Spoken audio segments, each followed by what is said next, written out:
चलिए आज हमारा सेकंड लेसन है। Hello dear students, welcome to VKM academy.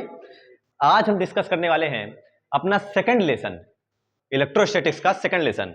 Electrostatics 1 पूरा कंप्लीट हो चुका है। अब हम एंटर करने चल रहे हैं इलेक्ट्रोस्टैटिक 2 में, जिसमें चार्ज, इलेक्ट्रोस्टैटिक का मतलब स्थिर विद्युत की, जिसमें चार्ज रुका रहता है। एक चार्ज रुका रहने पर आपने वैद्युत क्षेत्र पढ़ा, कूलाम का नियम पढ़ा, गॉस का नियम पढ़ा, ये इतनी चीजें पढ़ चुके हैं। ये प्रीवियस की बात हो रही है और आई होप आपने इलेक्ट्रिक फील्ड इंटेंसिटी, वैद्युत क्षेत्र की तीव्रता और वैद्युत क्षेत्र रेखाएं अच्छे से पढ़ा भी होगा और उसको याद करके कंठस्थ करके बैठे होगे इस क्लास में, तब ये सब क्लास समझ में आने वाली है। कूलॉम्स लॉ समझ में आना चाहिए, इलेक्ट्रिक फील्ड समझ में आना चाहिए। शुरू में जब लेक्चर स्टार्ट हुआ था तो आपको बताया गया था कि वैद्युत क्षेत्र के पास दो गुण होता है। वैद्युत क्षेत्र के पास इलेक्ट्रिक फील्ड की दो प्रॉपर्टी होती है, एक स्केलर की और एक वेक्टर की। सेकंड लेसन स्टार्ट करने से पहले थोड़ी बहुत, सेकंड लेसन है क्या जानते हो? नाम किसी ने देखा? NCERT, electric potential and capacitance, वैद्युत विभव, स्थिर वैद्युत विभव और धारिता। ये लेसन है आपका इलेक्ट्रिक पोटेंशियल, यानी विभव और धारिता। ये शॉर्ट में लिख देता हूं मैं, विभव और धारिता। धारिता बाद में जानेंगे क्योंकि दो अलग चीजें हैं ना, लेकिन पहले क्या जान लेते हैं? विभव। तो इसको जानने के लिए हमें क्या पता होना चाहिए? ये किसका प्रॉपर्टी है? ये नई क्वांटिटी क्या है? नई फिजिकल क्वांटिटी हमारे लिए जो रखी गई है। Electric potential is a property of electric field. ये वैद्युत क्षेत्र का गुण है।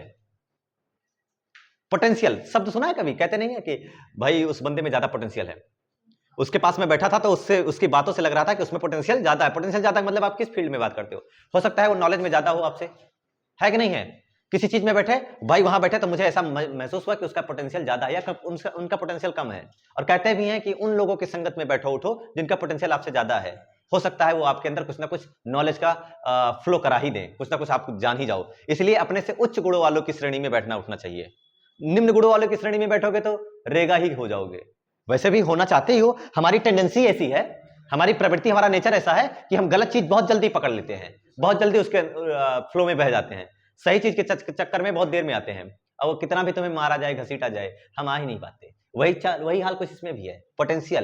पोटेंशियल का मतलब क्या हो जाएगा? कुछ हमें अच्छी चीज की और कुछ जानने की कोशिश करेंगे पोटेंशियल, लेकिन पोटेंशियल अच्छा बुरा सब होता है, देखते हैं क्या क्या। बट पोटेंशियल आया कहां से, कैसे आया, ये किसका गुण है, किसकी प्रॉपर्टी है? तो इलेक्ट्रिक फील्ड बताया गया था आपको, वैद्युत क्षेत्र, इसकी दो औलादें। ठीक है, अरे एक सेकेंड, गलत हो जाएगा। वैद्युत क्षेत्र की ताकत मतलब फोर्स की बात करोगे, पावर की बात करोगे, इलेक्ट्रिक फील्ड की पावर, इसकी कितनी औलादें मतलब कितनी संतानें हैं? तो दो। कौन कौन सी? स्केलर और वेरी गुड। एक वेक्टर जिसे आप सदिश कहते हो, दूसरा क्या है? स्केलर। एक सदिश ताकत होती है। सदिश ताकत को हम पहले लेक्चर में पढ़ चुके हैं, पहले लेसन में, जिसका नाम है वैद्युत क्षेत्र की तीव्रता। इलेक्ट्रिक फील्ड इंटेंसिटी के नाम से हमने जाना है वैद्युत क्षेत्र की तीव्रता।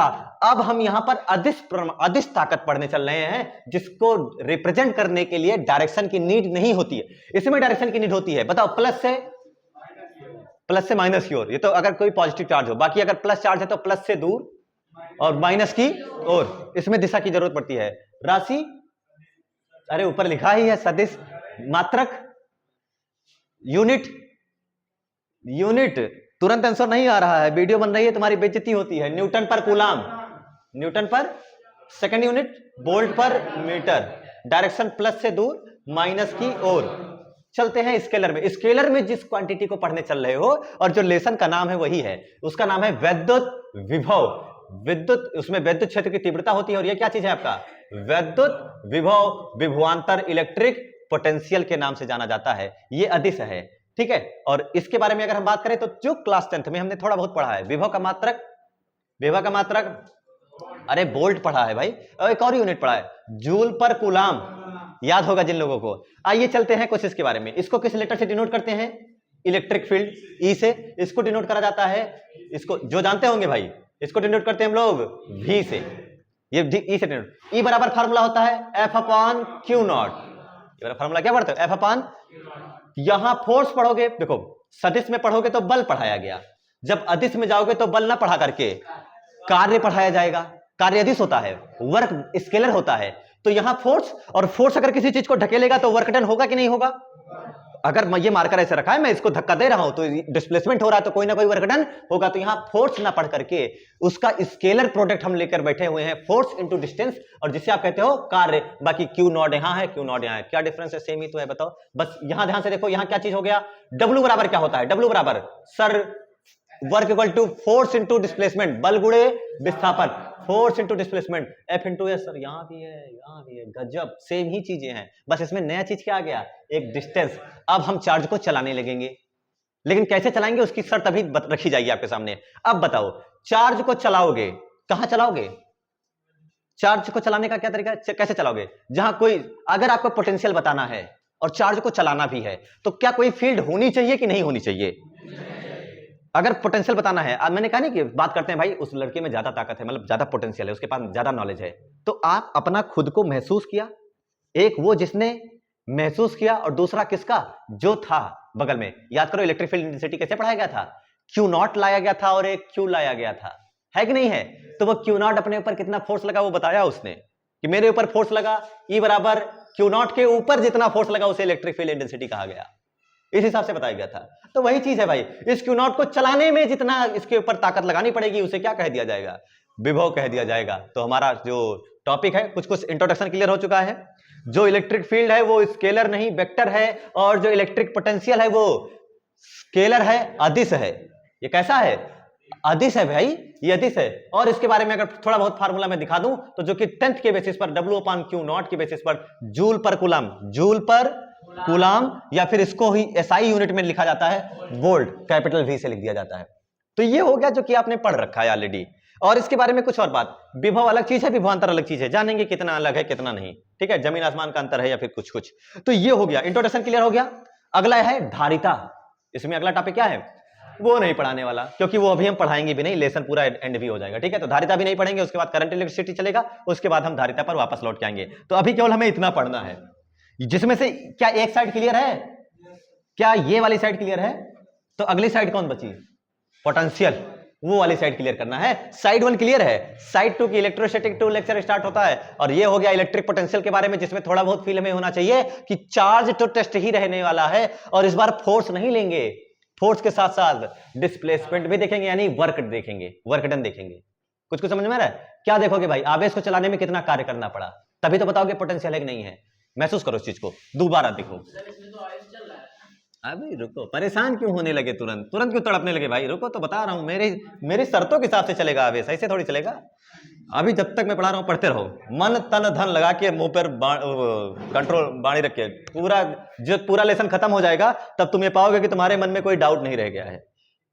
जब पूरा लेसन एंड हो जाएगा, on the ending of lesson you will find that there is no any doubt in your mind, it's my responsibility, ठीक है। अभी देखो, अभी जैसे बच्चे को तकलीफ हो गई कि सर इसमें तो आवेश चलने लगा, इलेक्ट्रोस्टैटिक है, और इलेक्ट्रोस्टैटिक में क्या सिखाया गया हमें, आवेश रुका होना चाहिए। स्टैटिक मतलब रुका हुआ भाई, तो आवेश रुका होना चाहिए, तो रोकेंगे भी, देखो डिस्प्लेसमेंट भी कराएंगे और रोकेंगे भी, गजब की बात हो रही है, चलाएंगे भी और रोकेंगे भी, it is not possible simultaneously. लेकिन ये बात करते हैं, अच्छा सोचो अब तुरंत, अच्छा इसका इस डाउट का निवारण इसी वक्त कर देते हैं। आप आज मुझे देखने आए, मैं यहां पर हूं, ठीक है, पोजीशन मेरी लॉक कर दी गई, आप मुझे यहां तक 24 घंटे बाद, 24 दिन बाद देखने आए, तो मैं बस थोड़ा सा ऐसे 24 दिन बाद, 1 महीने बाद मैंने इतना खिसका, आपको क्या लगेगा, मैं चल रहा हूं कि रुका हूं? रुका। लेकिन चला कि नहीं चला? चले। क्या चला इस हिसाब से जा रहा है कि लगा है कि कैसे हूं मैं? रुका। तो इसको ऐसे चलाएंगे कि ये कैसे नजर आएगा, रुका हुआ। आगे ध्यान रखना, इस पॉइंट पर बात करेंगे इसके बारे में और अच्छे से। तो इलेक्ट्रिक पोटेंशियल, इसका मतलब चलाएंगे, डिस्प्लेसमेंट ट्रेवल कराएंगे, इतना धीरे, इतना छोटा छोटा तय कराएंगे, पता ही नहीं चलेगा कि चल रहा है कि रुका है, और फील क्या आएगी, अरे रुका है, समझ रहे हो ना? अब भाई पोटेंशियल है, चलाना पड़ेगा, चलेगा ही ये, बट ऐसे चलाएंगे कि उसकी काइनेटिक एनर्जी में कोई चेंज नहीं आने देंगे।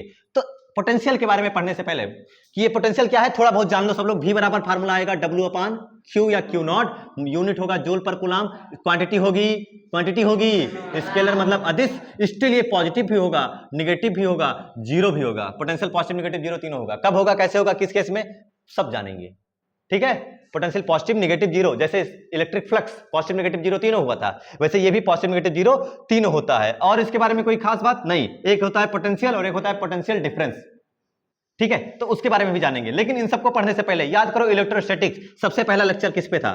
चार्ज के बारे में। किसके बारे में? चार्ज वगैरह कंप्लीट करने के बारे में क्या पढ़ा? Coulomb's law. क्या आया था फार्मूला? F इक्वल टू के Q1 Q2 upon R square, ये आया था कूलॉम्स लॉ। इसको पढ़ने के बाद क्या पढ़ा? इलेक्ट्रिक फील्ड इंटेंसिटी, जो कि इसका वेक्टर फॉर्म होता है, E बराबर F अपॉन। तो जैसे यहां फोर्स पढ़ा पहले लेसन में, वैसे ही सेकंड लेसन में फोर्स नहीं पढ़ोगे, फोर्स इनटू डिस्प्लेसमेंट यानी क्या पढ़ोगे? केवल वर्क और किया गया कार्य करने की क्षमता, capacity of doing work is known as energy. तो यहां फोर्स के बारे में पढ़ोगे, यहां किसके बारे में पढ़ोगे? एनर्जी के बारे में। एनर्जी किसके बारे में? एनर्जी के बारे में, यानी कार्य के बारे में पढ़ने वाले हैं, ऊर्जा के बारे में पढ़ने वाले हैं। अब जरा सोचो, एक चार्ज ये है, एक चार्ज ये है, दोनों चार्ज आराम से बैठे हैं। अच्छा, ये चार्ज अकेला, धरती पर अकेला चार्ज, बताओ इसकी ऊर्जा बता पाओगे? नहीं। अगर इसकी ऊर्जा बताना है तो क्या ये जो बैठा है ये इसका आना जरूरी है? अकेले बता सकते हो? धरती पर पूरे ब्रह्मांड में केवल एकल आवेश है, मोनो चार्ज है, तो बताओ इसके द्वारा एनर्जी नहीं बता सकते, जीरो बोलेंगे। बट अगर हमें एक और चार्ज ले आए तो अब ये बता सकता है कि भाई कितने डिस्टेंस पर है, कुछ ना कुछ क्या ये सिस्टम बनेगा, एक निकाय बनेगा, और इस निकाय की कोई ना कोई ऊर्जा होगी। फॉर एग्जांपल ये आपके पास एक मार्कर है, इसकी अपनी पोटेंशियल एनर्जी, स्थितिज ऊर्जा कुछ है कि नहीं है? जमीन से ऊपर है तो कुछ स्थितिज ऊर्जा है, देखो जैसे छोड़ रहे हैं, भाग रहा है तो कुछ, और दूसरा इसके विन्यास वगैरह के कारण, इसके डायमेंशन वगैरह के कारण, जैसे बना हुआ है, इसको तोड़े मरोड़े तो इसमें वर्क डन होगा ड्यू टू इलास्टिसिटी, और ये वापस अपने स्टेट में आने की कोशिश करेगा। तो जहां कार्य करोगे वहां अपने आप कार्य करोगे तो किसमें कन्वर्ट हो जाता है? एनर्जी में। तो इसका मतलब है यहां पर हमें ये कार्य पढ़ने से पहले हम लोग एनर्जी पढ़ लेते हैं, तो उसके बाद आते हैं, जैसे यहां पढ़ा, अब इसको समझो, जहां F है वहां क्या लिख दूंगा मैं? W। बाकी सेम फार्मूला, के Q1 Q2 अपॉन R इसका, लेकिन W बराबर F इंटू S होता है, तो क्या R से गुणा हो जाएगा, एक R से स्क्वायर चला जाएगा, आपके पास क्या फार्मूला आने वाला है? के Q1 Q2 upon R, same formula. ये पूरा पढ़ोगे आगे चल करके, ये पूरा पढ़ना है आपको एनर्जी के बारे में। तो वही हो गया, अब एनर्जी हो गया। अब सोचो इलेक्ट्रिक फील्ड कैसे बताया? Force on per unit charge, किसी आवेश पर लगने वाला बल। तो अगर मुझे पोटेंशियल बताना है तो energy stored by per unit charge Q2, W by Q2 करोगे तो क्या हो जाएगा? के Q1 बाई R, फार्मूला आ गया अपने आप, सेकंड।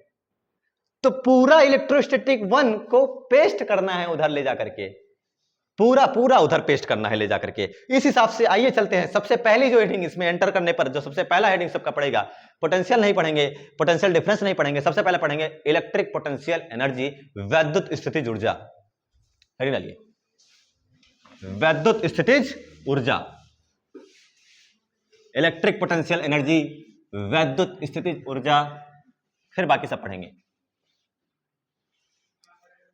इलेक्ट्रिक पोटेंशियल एनर्जी, वैद्युत स्थितिज ऊर्जा, और यहीं से बहुत सारी चीजें सीखते हुए चलेंगे, सारे कॉन्सेप्ट याद करते हुए, ताकि न्यूमेरिकल्स वगैरह आसान रहे।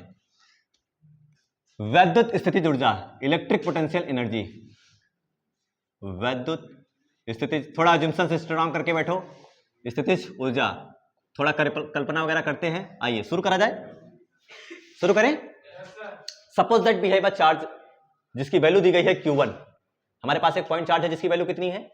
Q1। बताओ इसके कारण ऊर्जा कुछ बता पाओगे? अभी कुछ नहीं, आंसर जीरो रहेगा। क्यों? क्योंकि ऊर्जा बताने के लिए भाई हमें दूसरा चार्ज लाएगा जो महसूस करेगा कि बताएगा कहां, इसके कारण कहां पर एनर्जी कितनी है, समझ रहे हो ना? तो पोटेंशियल एनर्जी के बारे में बात करते हैं। तो मान लो इसके से एक दूसरा चार्ज है Q2, दूसरा चार्ज कितना है? और शुरू में इनके बीच का सेपरेशन R1 है, इनके बीच का सेपरेशन यानी इनके बीच की दूरी कितनी है? R1।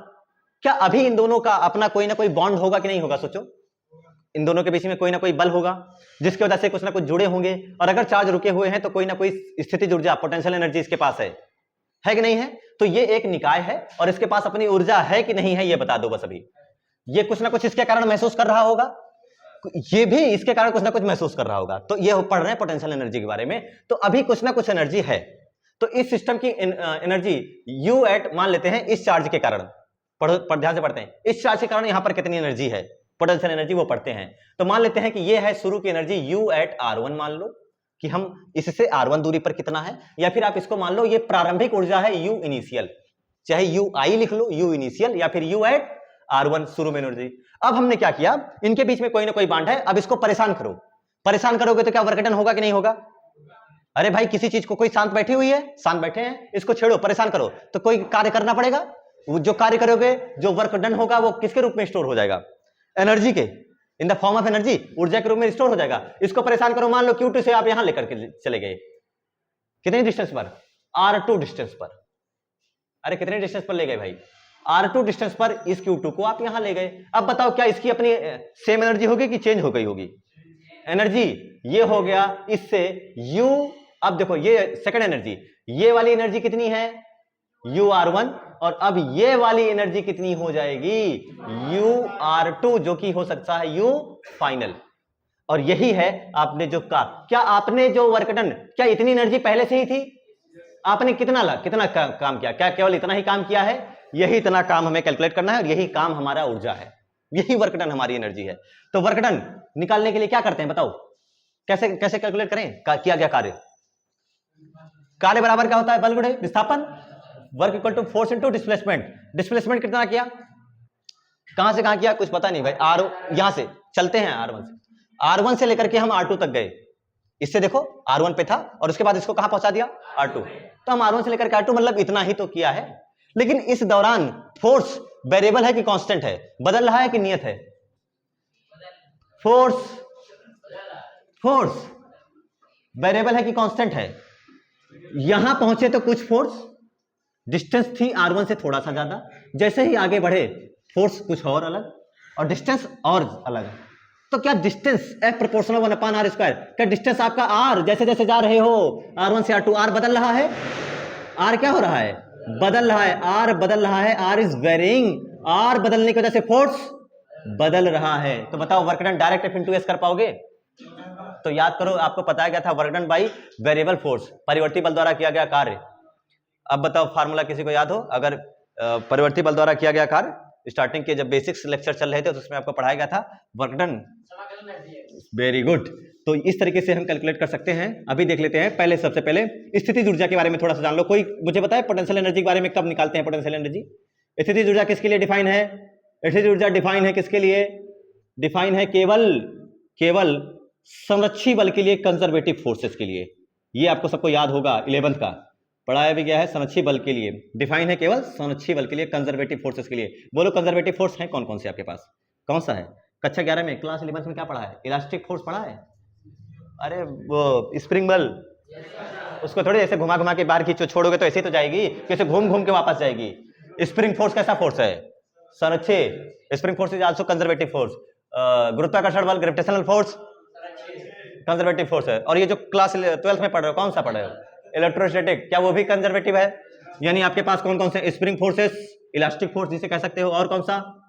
ग्रेविटेशनल फोर्स, और कौन सा? Electrostatic force. तो ये सब आपके कैसे फोर्सेस हैं? संरक्षी बल है। और स्थितिज ऊर्जा इसी के लिए निकालते हैं। कैसे निकालते हैं एनर्जी निकालने का तरीका? वर्क डन, किया गया कार्य ही क्या होती है? ऊर्जा होती है। 11th का नोट्स, जो 11th का समरी जो नोट्स ग्रुप में भेजा गया था, उसको अच्छे से पढ़ोगे तो उसमें सारी बातें लिखी गई हैं, बताई भी गई थी। उस टाइम पर जब स्टार्टिंग लेक्चर था तब भी बताया गया था, और ग्रुप में भी जो नोट्स भेजा गया है उसमें भी ये सारी बातें हैं। वर्क डन बाई, और वर्क डन बाई किसके कारण? कौन सा बल, चाहे जैसा बल या संरक्षी बल, conservative force, CF, work done by CF। तो पोटेंशियल एनर्जी निकालना हो तो वर्क डन निकाल दो। कितनी स्थितिज ऊर्जा आपकी इसमें स्टोर किया है? तो आप करिए कि जो डेल्टा U होगा, या फिर आप ये कहिए कि सबसे पहले छोटा सा DU निकालो। DU कैसे होगा बताओ? DW कैसे होगा? DW होगा क्या? छोटा सा कैसे निकालोगे? कैसे? हाँ, DW निकालेगा क्या? F इंटू DX करोगे। यहां से X पे जाकर के, ठीक है, X पे जाकर के कितनी दूरी पर जाते हैं? DX का छोटा सा एलिमेंट लिया हमने, शुरू हो गया इंटीग्रेशन डिफरेंशिएशन। X पे जाके क्या काटा हमने? DX काटा। और ये DX बहुत बड़ा है, बहुत छोटा? इतना छोटा है कि आप जैसे चले खत्म हो गया, इतना छोटा है। अब बताओ इस इतनी दूरी के लिए, इतनी DX के लिए क्या बल नियत हो सकता है कि नहीं हो सकता है? क्योंकि आप दूरी ही इतनी कम कर लिए, डिस्टेंस इतनी कम कर लिए। तो इतनी जब कम दूरी कर लिए तो आपका जो फोर्स होगा वो कांस्टेंट होगा। तो DW बराबर F इंटू DX। आप इसको यहां से यहां लेकर के जा रहे हो, किसके द्वारा? बाह्यकर्ता या वैद्युत क्षेत्र? मैं यहां से पकड़ के इसको यहां लेकर के जा रहे हैं, ठीक है, हम ही सॉल्व कर रहे हैं इसको, यहां से पकड़ कर यहां लेकर के जा रहे हैं, तो फोर्स भी उधर लगा रहे हैं और डिस्प्लेसमेंट किधर हो रहा है, राइट या लेफ्ट, राइट। तो क्या कार्य और बल के बीच में एंगल जीरो ही होगा, तो F D S cos zero, तो ये हो गया F into D S. F की वैल्यू बोलो, एफ की वैल्यू बोलो, K Q one Q two upon R square की एक्स स्क्वायर डी एक्स। ये तो हो गया छोटा सा कार्य, इतना सा ही। अभी यही थोड़ी करना है, क्या अभी पूरा निकालना है, पूरा निकालना है तो पूरे के लिए क्या करो, इंटीग्रेशन कर दो, integration D W equal to क्या हो जाएगा, कौन कौन बाहर आएगा, भगा दो उसे, K Q one Q two integration 1/x² dx। Limit बोलो, कहां से कहां चल रहा है खेल, R1 से R2। अरे भाई कहां पर था ये, R1 पर था, कहां पर ले गए इससे, R2 पर।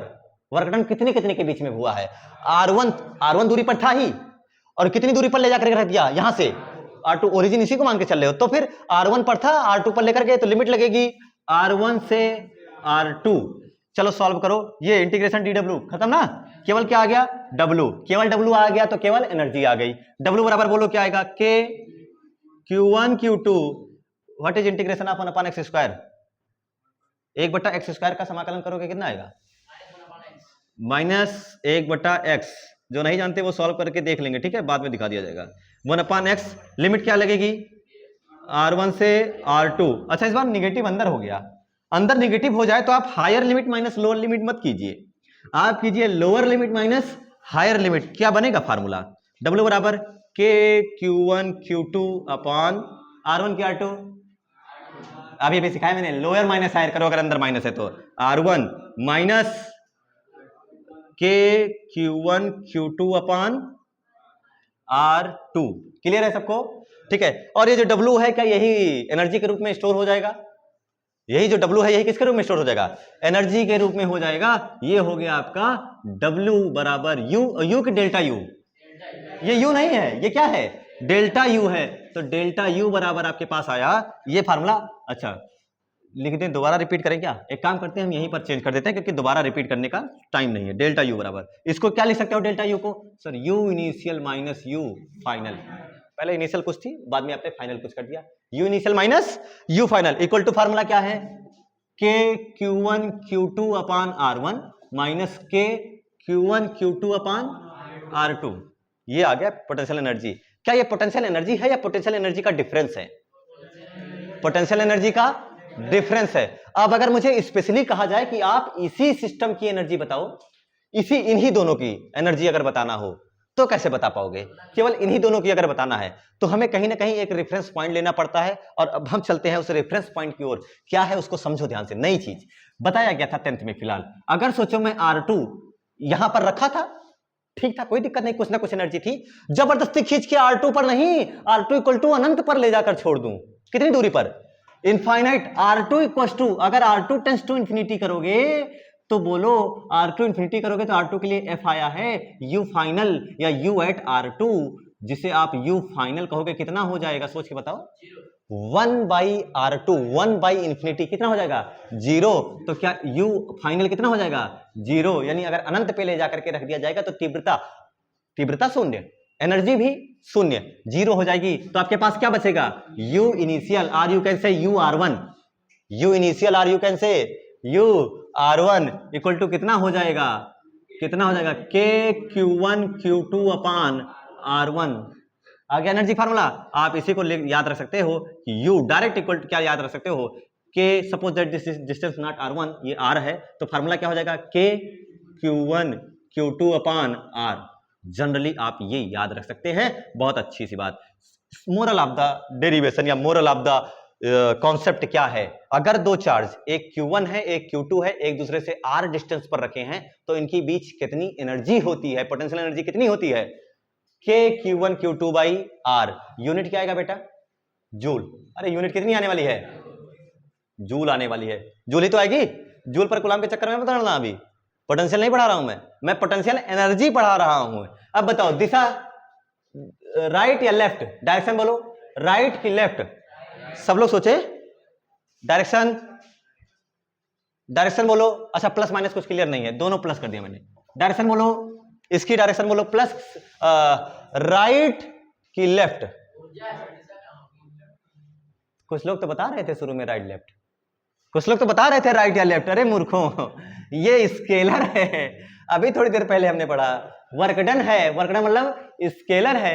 अदिश है, अदिश को बताने के लिए दिशा की जरूरत नहीं पड़ती। इसमें कहां से दिशा आएगा, इसके बारे में दिशा नहीं। हाँ लेकिन ये एनर्जी है, वर्क डन है। वर्क भी क्या पॉजिटिव नेगेटिव जीरो होता है नहीं होता है? क्या इसके भी पॉजिटिव नेगेटिव जीरो होने का चांस है कि नहीं है? सोचो नेगेटिव कब होगा, अगर Q1 पॉजिटिव हो और Q2, ये स्केलर है, इसमें Q1 Q2 कैसे रखे जाएंगे? साइन के साथ। और बताओ Q1 Q2 साइन के साथ कहां रखा जा रहा था? कूलॉम्स लॉ के सदिश रूप में, वेक्टर फॉर्म में रखा जा रहा था। तो इसमें क्या नई खास बात याद रखना है, Q1 व Q2 रखे जाएंगे साइन के साथ, चिन्ह के साथ। जो भी न्यूमेरिकल, जो भी डेरिवेशन करना होगा, कल को कोई न्यूमेरिकल करना होगा, तो आप उस न्यूमेरिकल को सॉल्व करने के लिए अगर देखना पोटेंशियल एनर्जी पूछेगा या पोटेंशियल ही पूछेगा, तो माइंड में क्या कॉन्सेप्ट लेकर के चलना है कि क्यू जैसा होगा क्या वैसे ही रखेंगे, चिन्ह के साथ। बात समझ में आई? अब आपको चिन्ह से सावधानी करना है, चिन्ह के साथ दोस्ती बनानी है, तो आप ये डेरिवेशन छाप लीजिए।